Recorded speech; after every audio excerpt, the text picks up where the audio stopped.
Diberi bonus 1 malam, kronologi wanita bertato burung hantu ditemukan tewas bawah ranjang hotel. Polisi dibunuh. Seorang wanita berusia 30 tahunan ditemukan tidak bernyawa di dalam kamar Hotel Johar, Semarang pada Sabtu, 9 November 2024. Informasi yang dihimpun pada Minggu, 10 November 2024, tubuh wanita yang belum diketahui identitasnya itu ditemukan di bawah ranjang. Mengutip tribunnewsbogor.com, terdapat satu kejanggalan dari kronologi penemuan korban. Salah satu petugas hotel bernama Sri, korban seharusnya check out pada Jumat siang.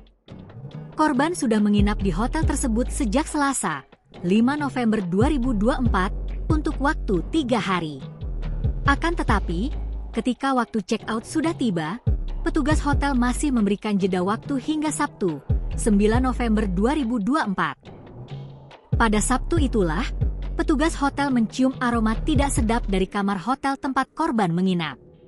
Habisnya Jumat siang, kami biarin dulu 1 malam, baru Sabtu pagi kami buka, kata Sri. Kapolrestabes Semarang, Kombes Irwan Anwar menuturkan, korban diduga dibunuh. Hal tersebut diperkuat dengan temuan bekas cekikan di leher korban. Korban sendiri memiliki ciri-ciri ada tato burung hantu di lengan tangan sebelah kiri.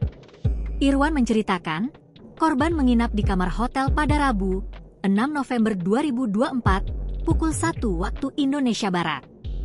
Pemesan kamar yang ditempati korban diduga adalah seorang pria.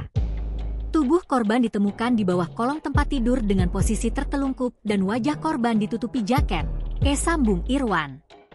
Sejumlah petugas hotel memberikan keterangan bahwa korban datang dengan berjalan kaki.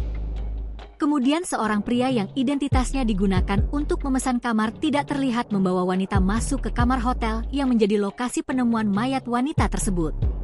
Ya, kasus ini masih dalam penyelidikan, Beber Irwan.